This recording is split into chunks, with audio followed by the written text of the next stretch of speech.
Anna Foster reporting there. Now, there were 167 extrajudicial killings and 33 forced disappearances in Kenya last year. That's according to the rights group Amnesty International in the latest human rights report, which also accuses security forces of having a hand in the disappearances.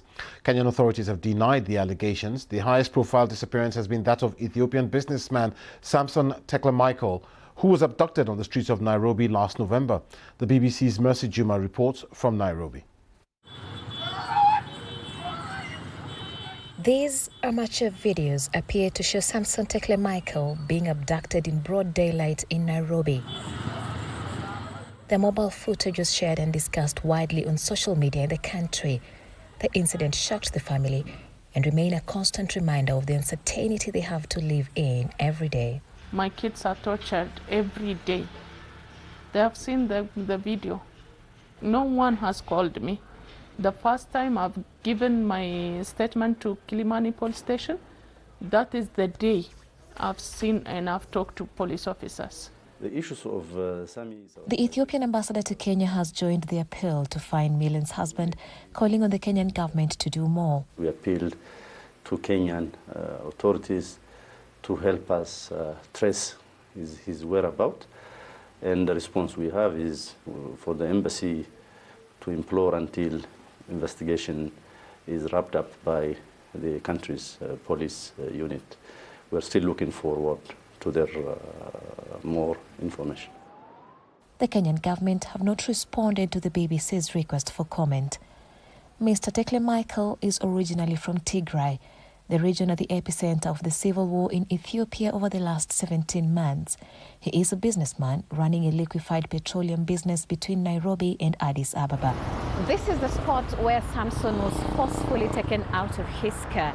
The manner in which he was abducted and bundled into a waiting car is not unique to his case. Human rights organizations have documented several cases in other parts of the country where similar tactics have been used. The families of 5 men abducted by unknown men over the rising cases of abduction. Human rights groups in Kenya say there were more cases of enforced disappearances in Kenya last year than any other period in history. The police are accused of having a hand in these disappearances, something the spokesperson refutes. We're there to protect the lives of people, of citizens, and any other person who might be within our territory. It's easy for other people to see anything that appears to be an arrest must be by the police. No. We have criminals who are very active. They have their tactics. So it's not the police, and it shouldn't be the police. I asked him about the traffic police officer who is seen at the scene in the video. He's an officer, yes. He's a police officer. So he was just doing his normal rounds. So he finds that vehicles, on the road, blocking and that kind of situation. As a good cop, he stopped. On the same assumption, the way any other person you have. Maybe these guys are cops. So he comes there, actually he asked them, and then they told him we are cops. And then he went.